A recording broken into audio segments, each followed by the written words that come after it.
Good evening. I'm Cynthia Evers, Interim Vice President for Student Affairs.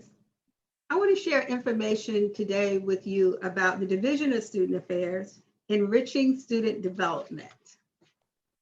Next slide. The question often occurs, what is student affairs? So student affairs is made up of professional, dedicated staff that support the academic and the personal development of students. To the left, you can see some of the topics in which we are going to discuss. Next slide. So the central role of student affairs: encouraging students, connections between students, faculty, and student affairs practitioners. There used to be a historical role as it relates to student affairs. Next slide, please. The historical role: in the past, student affairs professionals were just responsible for entertaining students or just kind of keep the students quiet, keep them in a situation where they're safe. But now, today, we recognize the importance of student affairs of the development of students, which also, it does include nurturing, modeling, and coaching and guiding, but also we recognize that students come to us in different stages. Next slide, please. Here we recognize that student affairs as a profession. We come together, we have professional associations, we come together with an understanding of what are best practices. We have professional organizations such as NASPA, the National Association of Student Affairs Professionals. We also understand that student affairs is driven by developmental theories. Student affairs strategies and implementations, they're research driven. And this is so that it can increase the success of our students. We have graduate assistantships and apprentice programs.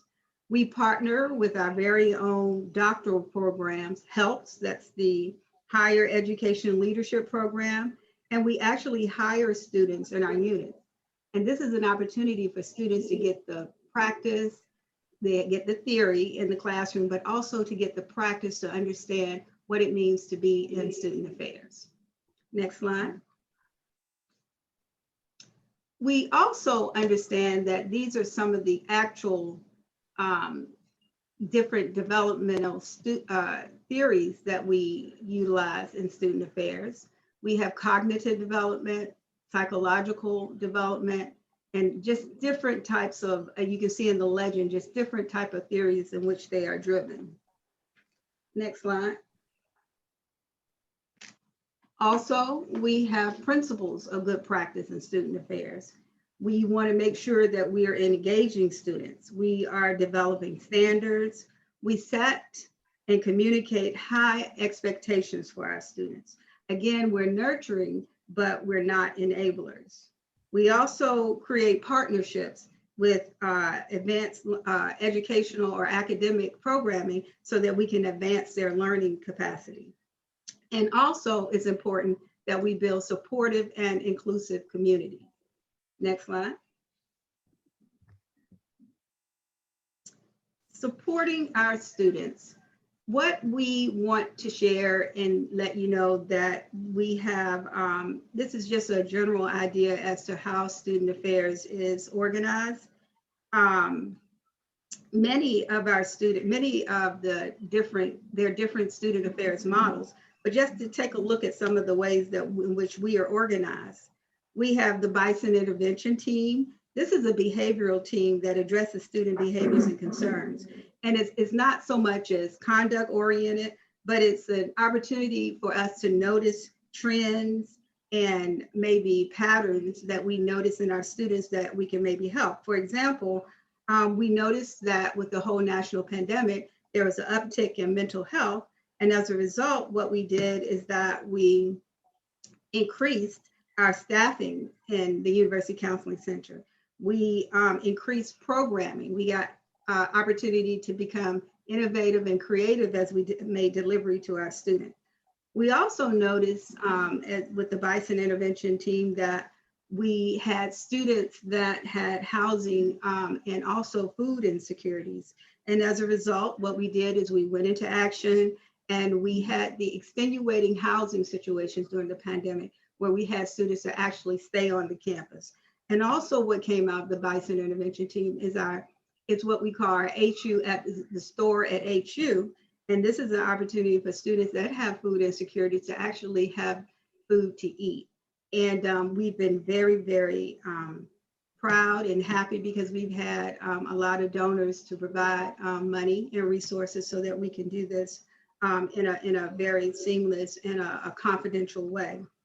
And then we also, as it relates to the Bison intervention team, we noticed that we had a heavy influx in roommate situations. And it was an increase in judicials. And what was born out of that was our Dear Roommate podcast. And if you get an opportunity, please take a moment to listen to that, and you'll find it very amusing, but also very insightful for our students. Next slide, please. So part of our responsibility is to notice trends and changes and needs.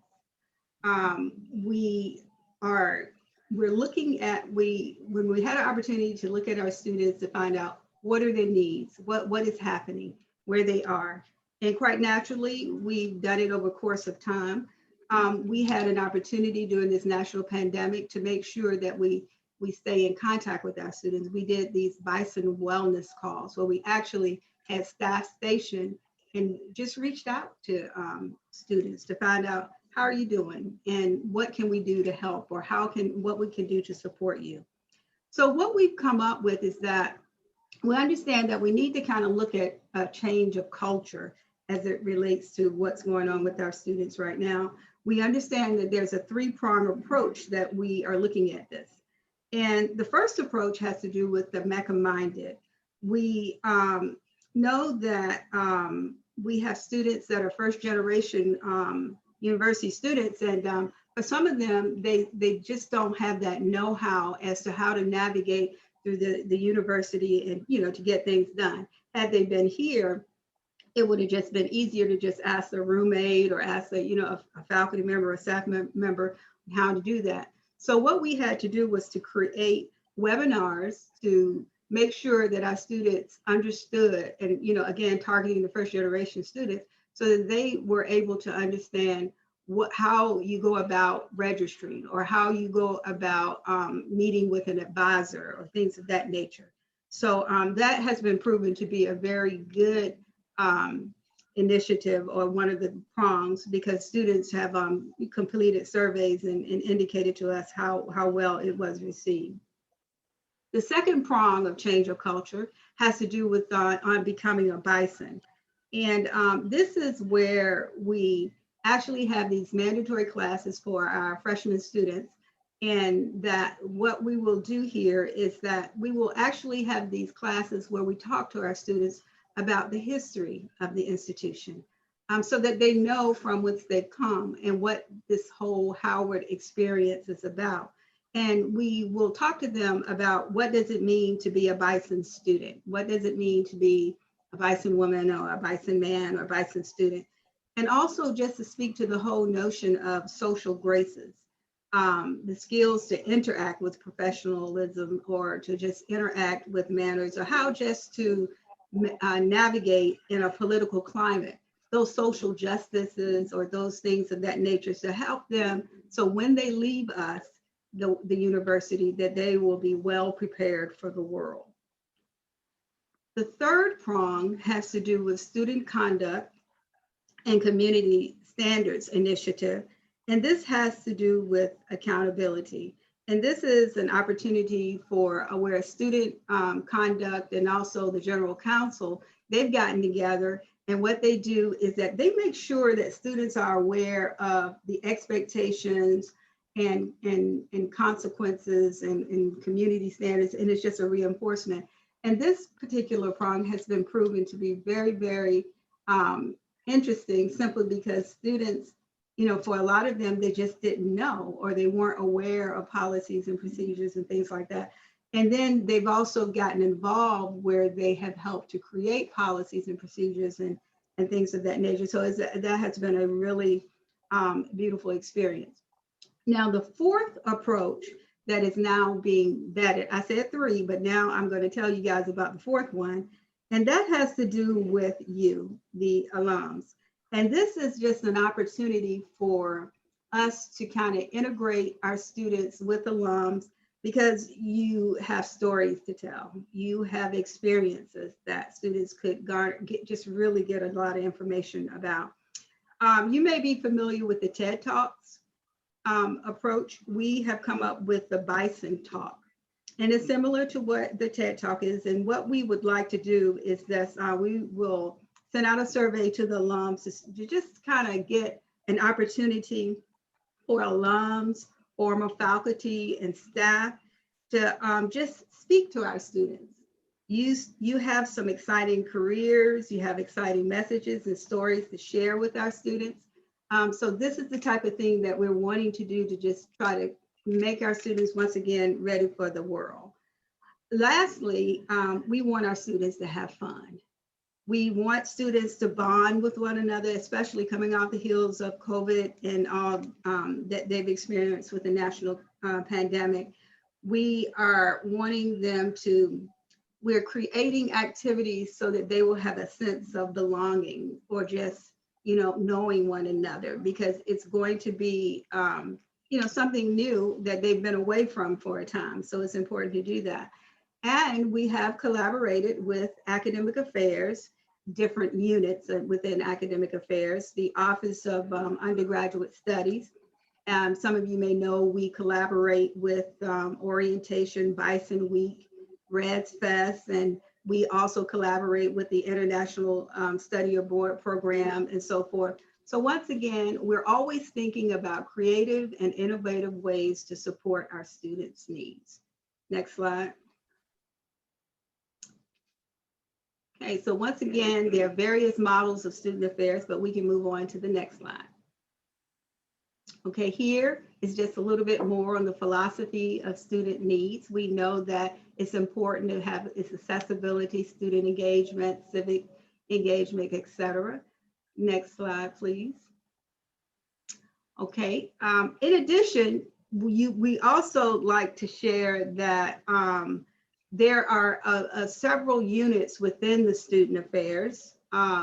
We have the Office of Residence Life and University Housing. Just to talk a little bit about that, they have approximately nine residential facilities. Some of you can take this slide down now, Bilal. Some of you may be familiar with the famous and the newly renovated Quad. Also, we have Drew and Cook. We also have College Hall North and College Hall South. But in addition, we have the Plaza Towers for the upperclassmen and the Bethune Annex, and we also have the Axis. And the Axis is the facility where we have professional and graduate students. And just so you know, with the Office of Residence Life, they also create learning communities in collaboration with academic affairs, learning communities. And this is just areas for different groups to collaborate. We do tutoring in the halls. We also conduct classes in the residential halls as well. So again, just something to help our students.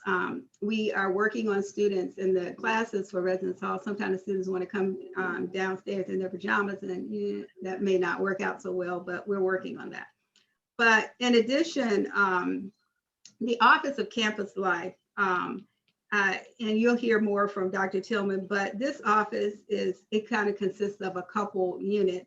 And these units will consist of student engagement and leadership, the Blackburn University Center, intercultural affairs, and Greek life as well. And actually, this whole campus life is just a hub for students and to just really get an opportunity to have leadership opportunities. Okay, so then also we have intercollegiate athletics. And one thing that we're really, really proud about our athletics is that they pursue excellence in the classroom, on the field, and in the community. They do a lot of community work as well. We have some stars that are related in the athletic highlights, and we have stars all across the campus, but I do want to mention a couple of students. We have one student, his name is Miles Simon, and he qualified for the Olympic trials in swimming.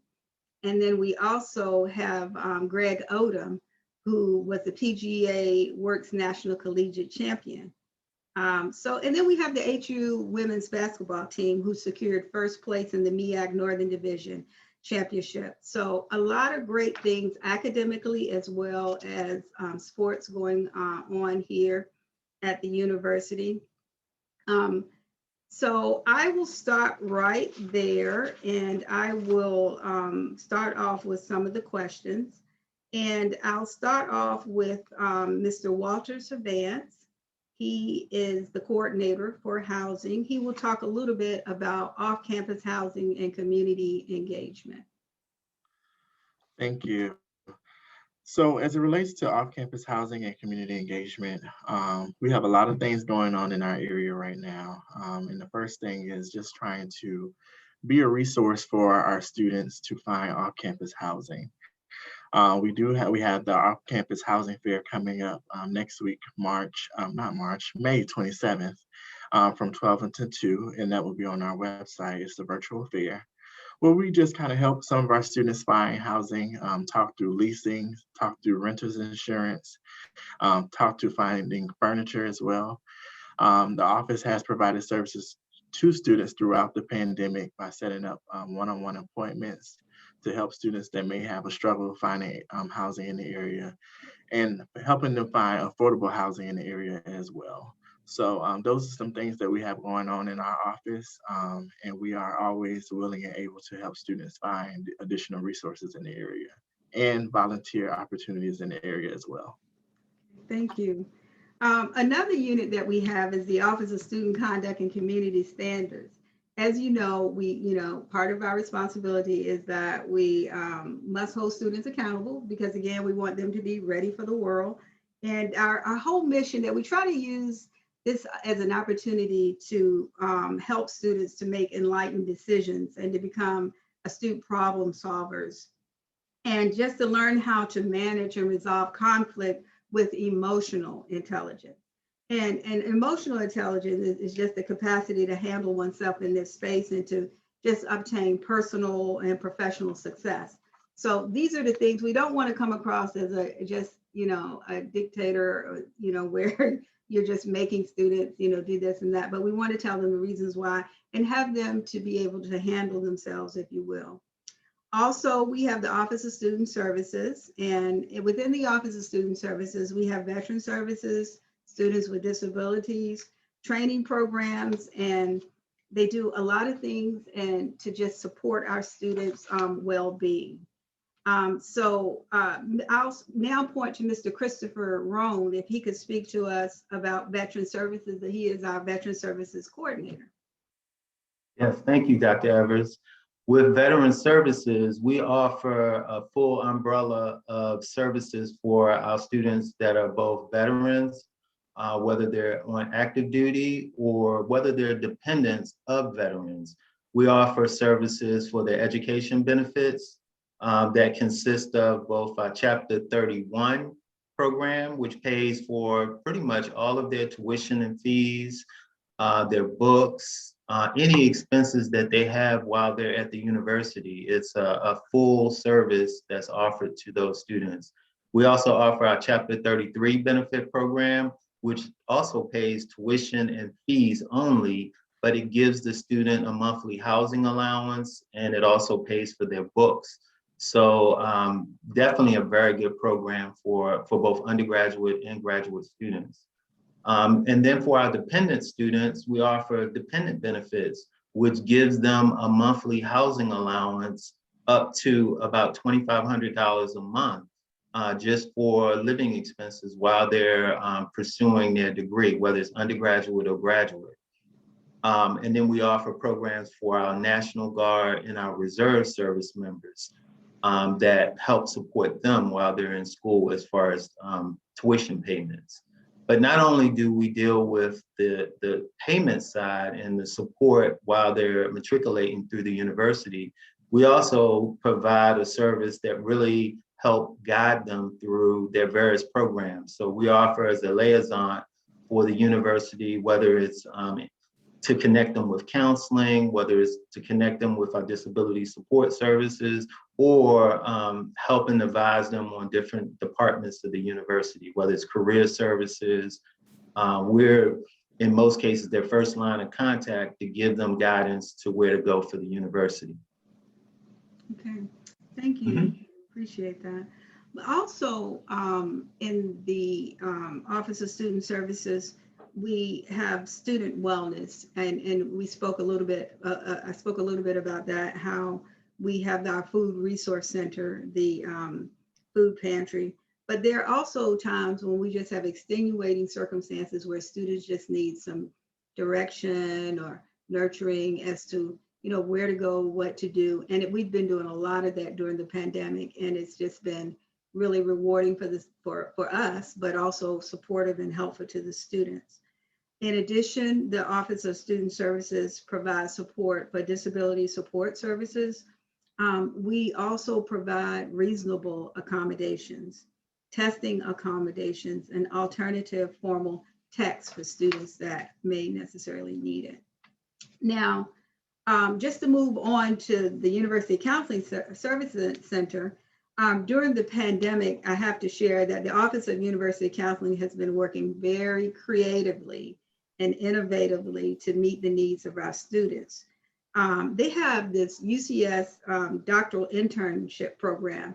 Dr. Barnes, could you talk a little bit about that? Sure. Good afternoon, everyone. Thank you for inviting me here. We have at the University Counseling Service a doctoral internship training in psychology.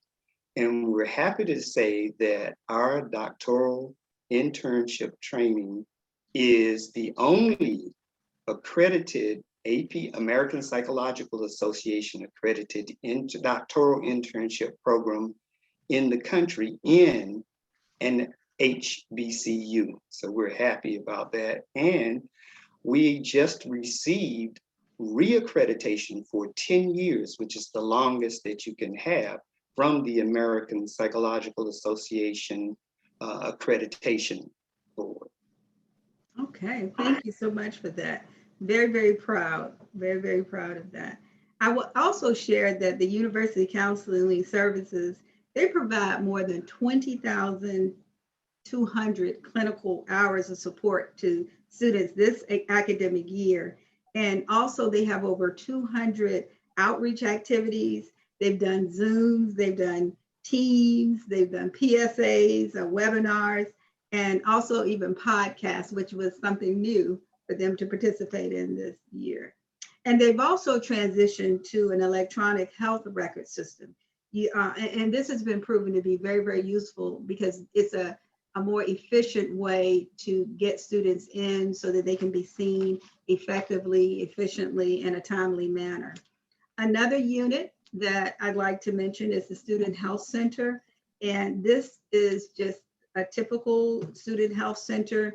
They're very innovative, very creative, and they provide students access to healthcare and in a safe and confidential environment. And lastly, we have the Bison Parent and Family Program. Dr. Tillman, can you tell us a little bit more about that? Yes, so the Parent and Family Programs is a new initiative within the Division of Student Affairs. It started in its infancy in 2016 and branched out to a full-fledged program with me joining the staff in 2020. I have to give a shout out to our alums and our students, our alum parents. And so there were 5 dynamic women. Most of them were alum who participated, who answered the call to action and to join. And so they organized in the initial phases. When I came on board, they helped me, and they've sustained this. And their legacy has been that at the beginning of January, once I started, that we were able to present Campus ESP. And so this is an external site, a website communication for our parents and our families. So very similar to a convening place of Facebook, social media, Instagram, and Twitter. This is a hub for our parents to receive information. And so we have over 16 plus communities that have a significant amount of resources that our students do receive, but it's reinforced by our parents and our families understanding it. And so next Tuesday, we will actually host our first event since launching Campus ESP. That's a conversation with some of our campus partners as well. So very grateful for their hard work and their dedication. We recently just had 2 to graduate, one our chair, Ms. Renee Woods, who started, as well as 3 more that are continuing, that are in their second round of Bison, now joining the Howard community. All righty. Thank you, Dr. Tillman. Okay, so team, now we have some alumni questions that have come across, and we're going to go ahead and get started with them. And the first one goes to you, Dr. Barnes, and it's, how are you responding to the percentage of Howard University distant learning students who are struggling with depression, anxiety, and in some cases, suicide during the pandemic? Or suicide ideation? Thank you. So our distant learners present a unique challenge for us here at the counseling service. Nevertheless, we are connected with those who are across the country in our system.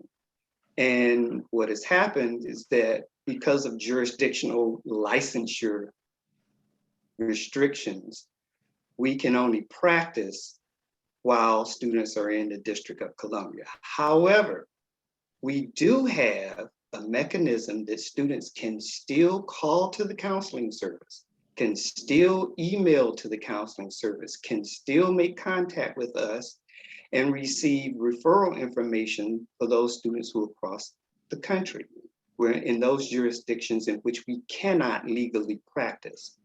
We also follow up with those students. We make phone calls to those students to see how they're doing, see if they're connected, to see if they're getting along.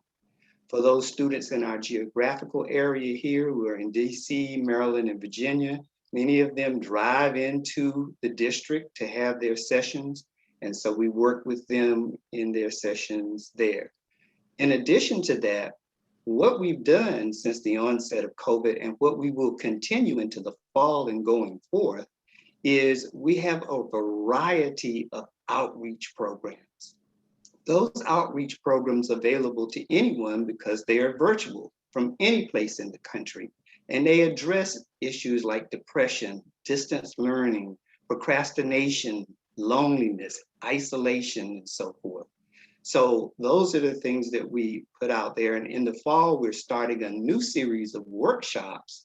These are going to be short-term workshops, 2 to 4 sessions with students on those same topics and more, so that everybody can access the counseling service through traditional coming in, as well as non-traditional means. Thank you.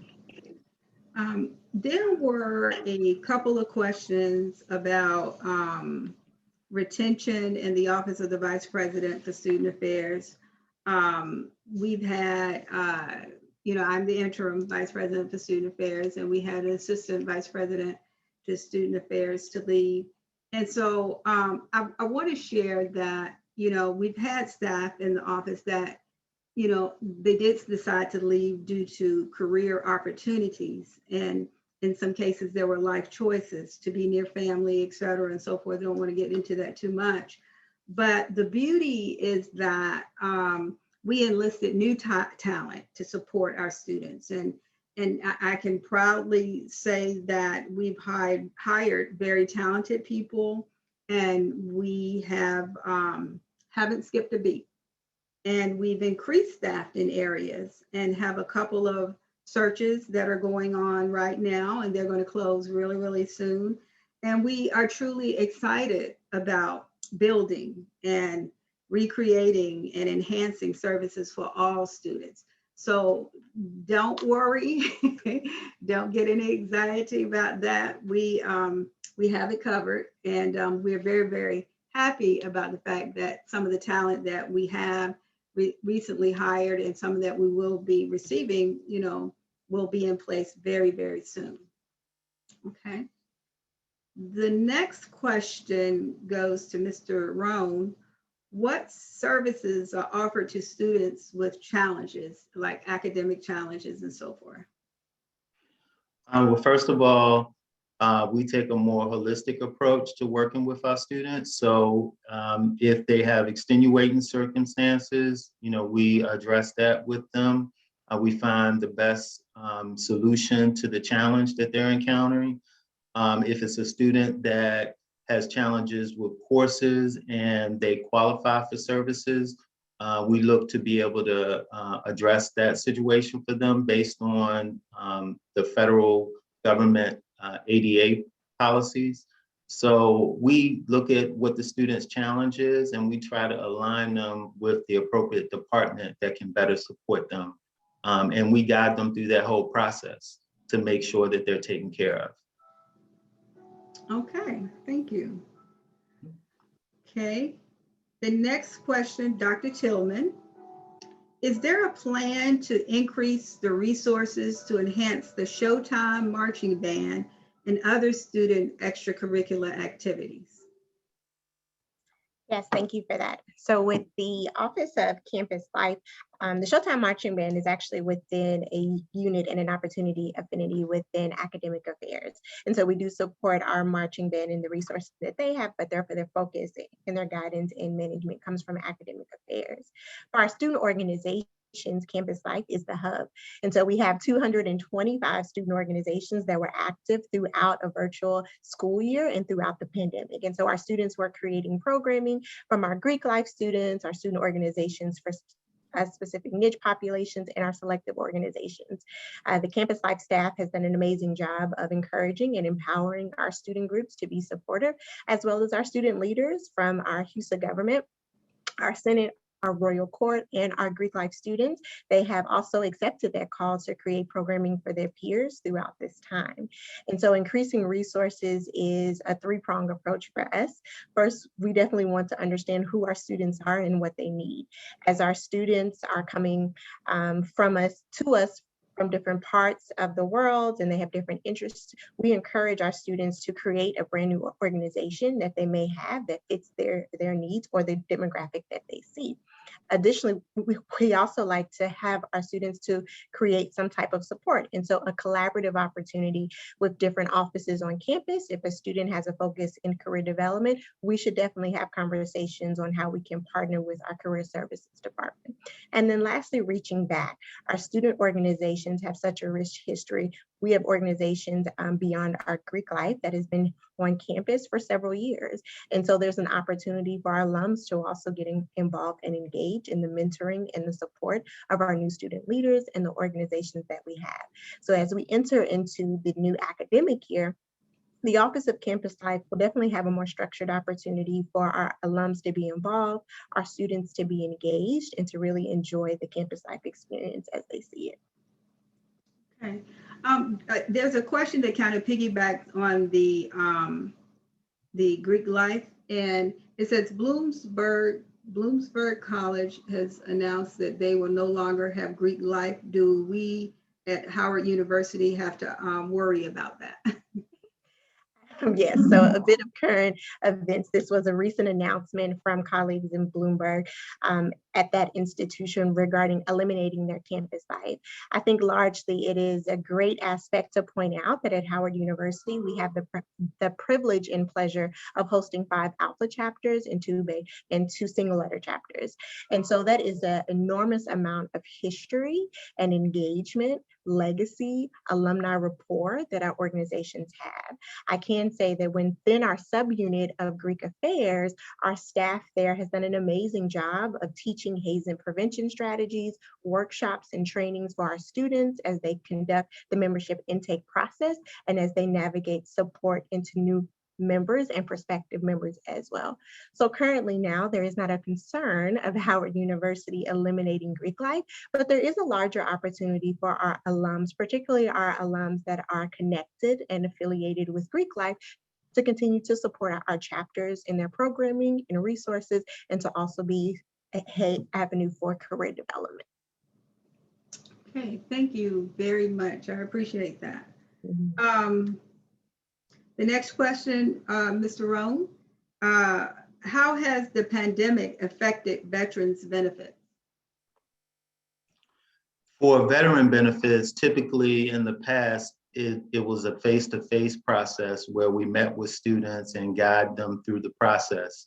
So we've implemented changes to accommodate a fully virtual process where we're able to certify students, communicate with students regarding their benefits, and then provide them confirmation of these benefits all virtually. So just a complete change, but we were able to implement these changes very smoothly and support our students as needed. Okay, thank you. All righty. And Mr. Servants, I have about 3 questions for you here. The first question is, can you elaborate on how safe the residential facilities are going to be? And then the second part of that is, another question is, how safe are the dorms in the quad? Structural, sanitized, in reference to COVID-19? Thank you for that. So although we didn't have a footprint this school year, we have identified safe ways to return our students back. So what we have done is added signage to our halls. We are looking to develop plans to increase our cleaning to our common areas and community bathrooms and restrooms. As it relates to the quad, as we know, the quad is one of the oldest, Baldwin, Crandall, Wheatley, Truth, and Fraser. There has been a lot of renovations over at the quad to modify and modernize the building. So we have now the interconnectors that have been installed to the building, and that has added additional rooms, circulation, and it also has added elevators to the building. So as we look at the structure of the quad, it is an amazing structure. It is a beautiful building. And our end goal is to support students academically and successfully as they are on campus. But we also want to have a space, a great learning space, so that they can grow personally, academically, and professionally. All right, thank you so very much. And we've really been working hard to just get ready for our students. We're going to have our summer session 2 program, in which we are going to have a small footprint, as he mentioned. And also in the fall, we are expecting to be at full capacity. We have a huge amount of FTICs that have committed to coming to Howard. If you promise not to share, the number is already at 3,000 right now. Can you imagine 3,000 freshmen? That is the highest number we've had in a long time, but we'll keep that under wraps for now. And then plus, we have our 2,300 returning, rising sophomores that will be returning to campus. So we have a lot of programming and capacity building to be concerned about. So the next question is for you again, Mr. Servants. You're very popular here today. What are the opportunities for graduate and professional student housing? So as it relates to graduate students and professional students, of course, we have our Office of Off-Campus Housing to assist in that area, but we do have opportunities on campus as far as graduate assistantships, where some of our graduate students can serve as like assistant hall directors within our residence halls. So that is one. We have the Access, where we promote, and we would like to advertise for our graduate students to stay as well. So those are 2 of our popular, but what we can do if they are not open to staying on campus is still assist them with finding locations near campus where they can commute easily to campus for class. Okay, thank you. So, Mr. Rome, what strategies or activities are being created to enhance veterans' activities on campus? We're very excited to reactivate our veteran student organization.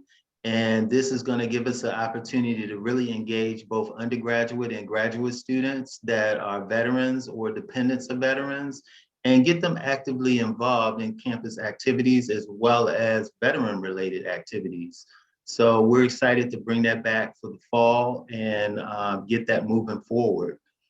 In addition, recently, this year, we joined a National Veteran Leadership Foundation, which is a consortium.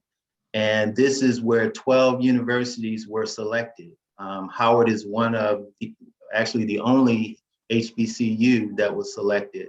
But these are very prominent universities, and it gives us an opportunity to collaborate with these universities to work on best business practices. But one of the areas that we will be doing for our students is we're able to select one undergraduate student and one graduate student to be a part of a cohort of these 12 universities. So this will give the students an opportunity to collaborate with each other and really build on leadership skills. The entire consortium is really focused on developing future leaders that are veterans or dependents of veterans. So this is a great opportunity to get some of our students involved and participating and collaborating with other university students that are like-minded and working toward leadership skills. Okay, thank you. So Dr. Tillman, can you elaborate, and you probably touched on this, but please elaborate on plans to get students involved with alumni, different alumni? Yes. So in the fall semester, Campus Life will launch various opportunities and collaborative opportunities with our student organizations that are niche specific. And so by niche specific for different groups. So if you were a Greek Life member, if you were a part of some of our selective organizations, if you were from different state clubs, we will have conversations in collaboration with career services. And so this will be an all-call opportunity for our alums in different service industry areas, in different business areas, to have conversations and almost networking. Once we can secure dates and opportunities, we will have hopefully some in-person events, but some virtual as well, to accommodate all of our alums and our students that would like to participate. And so when we think about alumni participation and impactful, we want to extend beyond just a simple conversation, but we truly want our students, particularly for Campus Life, to understand that they are entering into a network. They're getting the creation and the conditioning during their 4 years, but then after graduation, that they have a large network to depend upon and to stand on. And so what does that look like for us to extend that conversation, but to create opportunities that are intentional, to create programmings that are beneficial and that can continue not only from freshman year, but into your junior year and into your senior year. And so as we flesh out these ideas and we get more concrete, these will come from our career services department, the Office of Campus Life, and then hopefully you can see them on the alumni fronts as well. Okay, all righty, thank you so very much. And again, Dr. Tillman, okay, tough competition with Mr. Savants here. Is the university considering a hybrid homecoming in October 2021? I knew that question would come up. Yes, that's a big ticket question. So as the university considers all possibilities and potential outcomes for homecoming 2021, there is an opportunity for us to explore and to share. Right now, this is still contingent and depending on CDC guidelines as well as the District of Columbia. But as we navigate these choices and these selections for both our students and our alums to come home, we will share this information broadly. We can anticipate that this will be well attended and participated if it is in person, and even virtual, continuing to have the essence and the true spirit of Howard apparent. All right, thank you, thank you, thank you. Dr. Barnes, May is Mental Health Month. Is the university planning on beefing up its mental health offering to students once they return to campus, since many may be experiencing depression, anxiety, post-traumatic stress disorder because of dealing with the effects of COVID, similar to the last question, but you have something to offer there? Absolutely. Thank you. Speaking of Mental Health Month, one of the new additions to the counseling service are our 3 social media pages, Twitter, Instagram, and YouTube. On Instagram and Twitter, you will find information there about Mental Health Month and mental health challenges. And I believe there's a special challenge going out today or maybe tomorrow that I think our students will enjoy. In terms of preparing for the fall, we are absolutely gearing up for the fall. What I can tell you is that our COVID experience is helping us prepare for the fall.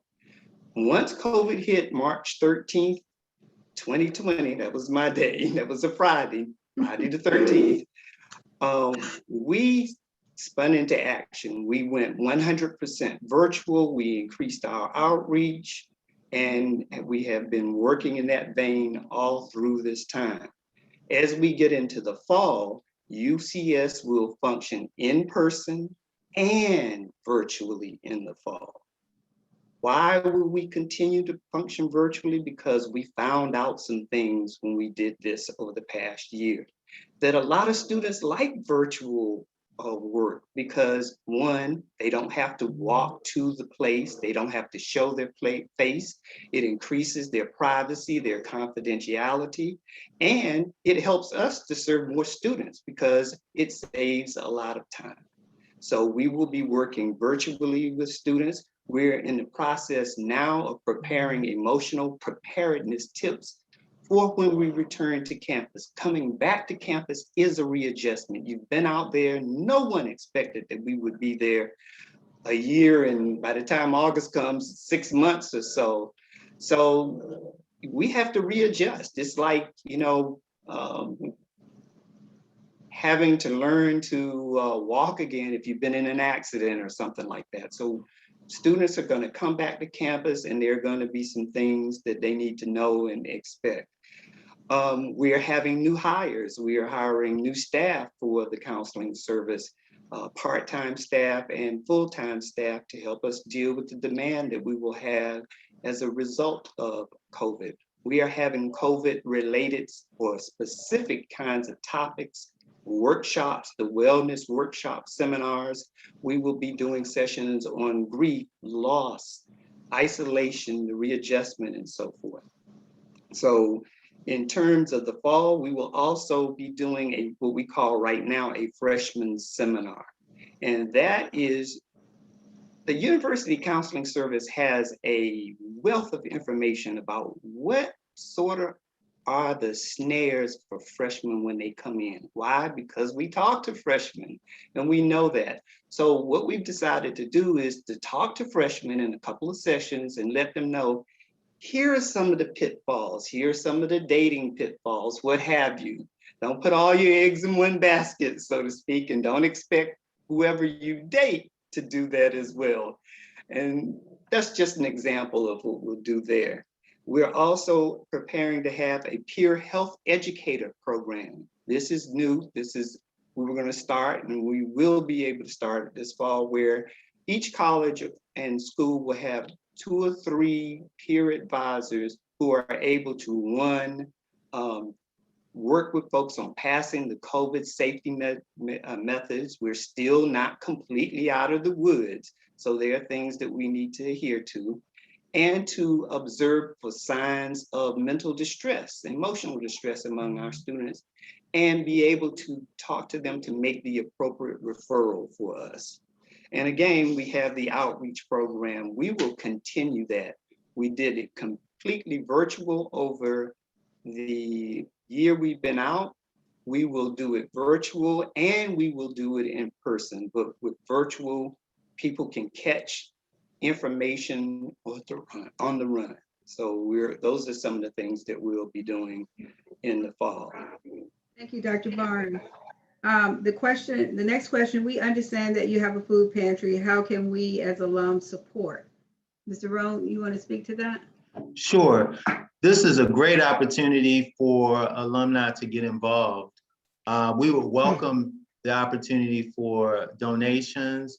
Also, we're looking to expand the food and insecurity store to the weekends. So in the future, it might be a great opportunity to volunteer, to get involved. So if you like, you can definitely pull up our webpage.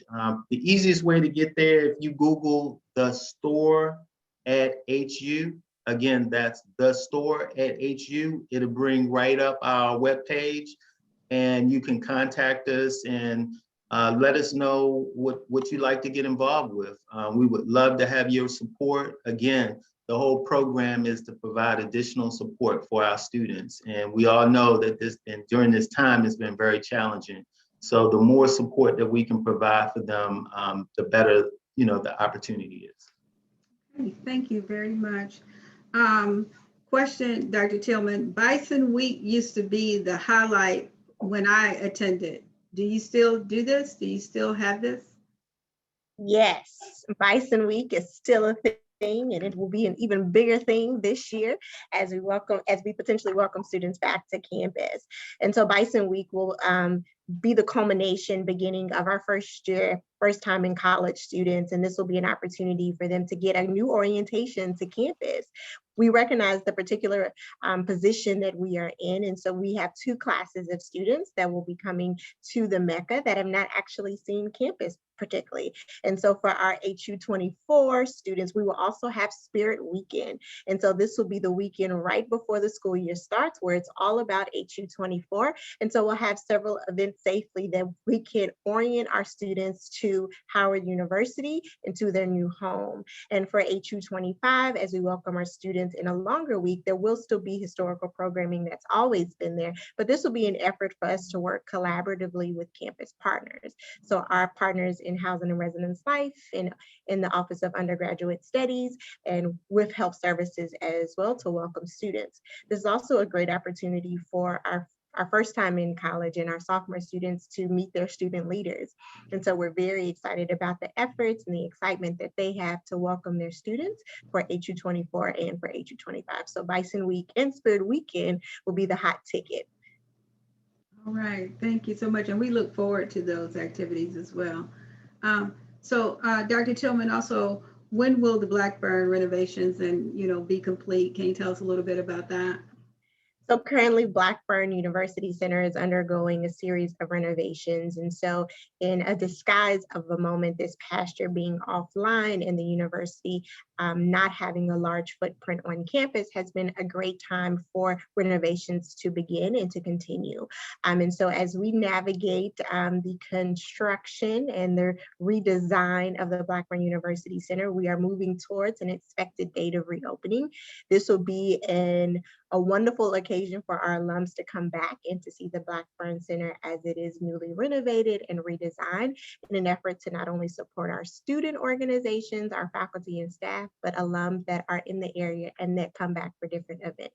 So as we are finishing up renovations and moving towards a date, we will hopefully be able to share a reopening and ribbon cutting soon with our larger community. Righty, great, that's exciting. So the last question, again, Dr. Tillman, what types of graduate student engagement do you offer? So our graduate students have always been a very involved group and constituent base on campus. And so the consideration or the assumption has always been that our graduate students aren't as active as our undergraduate students. A lot of their programming and efforts comes from their individual schools or colleges, including our law school. And so as we navigate into the fall opening for our graduate students, we hope to create training programs, career development focused programs, and opportunities for just socializing that can be safe on campus for our graduate students. And by giving a specific emphasis for our graduate students and the efforts that they do, we want to collaborate largely with our student government to create a pronounced voice and experience. And so as you look at our graduate students, a lot are already alums. And so they've had an undergraduate experience. And so we have the unique challenge of what does it mean now for our students to still have an affinity to campus, to enjoy campus life, but from a graduate perspective. So as we get creative, this is another opportunity for our alums to lend their voice and their expertise and how we can make this happen as well. Okay. Thank you so very much for that. So we are approaching, I've gotten my warning, 5 more minutes before the end. And we'll just go around and have closing remarks for your units and just tell maybe anything that you like to share with the alums to know or take away. And we'll start with Dr. Barnes. Sure, thank you. One of the things that I didn't mention is that we will be in a new space for the University Counseling Service in the fall. So we will have new digs, so to speak. And in those new digs, we will have a kiosk. So we were going to be innovative and use technology and how to contact clients and their counselors in terms of preserving their confidentiality and saving space. We're also partnering with a lot more student organizations. Student organizations are driving in part our programming because they are the persons who have the experiences, the emotional experiences, and they tell us what is needed and we're partnering with them. The other piece is that we do intakes by appointment. No more sitting in the waiting room during quote intake hours and hoping that you will get seen, or you come in on a day where there are 10, 15 people there. Most intakes will be scheduled by appointment. When you come to the counseling service, you'll already have a scheduled time. That will not eliminate same day appointments, but we will have a lot fewer of those. I believe that's about it. You know, we have our podcast called Equilibrium. We have that's for Black males. We have Tea Talk for Black women, their health forum, and our Still Our Rise email series that put out encouraging and motivating messages. So we look forward to serving the students and continuing to serve the students. Thank you. At Howard University. Okay, next, Mr. Roan. Yes, I just would like to mention that both our disability support services as well as our veteran services, we offer training throughout the semester for our students to educate them on services that we offer and the process and procedure for obtaining those services. So definitely, if you have a relative or friend that is attending Howard, please let them know that these are services that we offer throughout the semester to make sure that they're educated on what we offer so that they can take advantage of it. Again, we're very excited to work with our students and any way that we can support you as alumni as well. So thank you. All righty, thank you. Okay, Mr. Savant. So I would just say, I know that we have alumni and we have some parents that are alumni as well. We do have many updates coming your way as it relates to housing and residence life. So be on the lookout for those. But for alumni, you can always get involved with us. Although we are not offering tours at the moment, we will have movement coming soon. And of course, you can come and help pass out masks and pass out water. So we'll send out details on that as well. But thank you. Okay, and finally, Dr. Tillman. Awesome. So for 2 closing points, so for our parent and family programs, a great tidbit to know is that a major majority of our students, they are legacy students. And so their parents have attended, they are Bison, and parent and family programs is here to support that. So I would encourage all of our parents to please join Campus ESP. You can connect with us at howard.campus, CAMPUSESP.com to learn and engage with all of our parents as you are welcoming your Bison to campus. For Campus Life, there are a number of ways for our alum to get involved. I'll narrow into as we safely return back to campus for the fall. There is an opportunity for our alums to join in for our pinning ceremonies. It will look different, but as we plan for both an in-person and potentially a hybrid space, we would love for our alums to be involved. And so you can definitely contact us at fla@howard.edu to learn more information, and we can share with you the updates that we have as we continue planning for Bison Week. All righty, thank you so very much. So this concludes our program tonight, and I just want to thank you for tuning in and listening to us brag and just tell about all the great things that are going on in student affairs. We're very, very comfortable and we're very, very excited about, as we talked about, just student development, helping students to be ready to face the world. So if you have further questions or you have further comments, please don't hesitate to reach out. You can reach out to me, cynthia.evers@howard.edu. Thanks to all and have a great evening. Good night.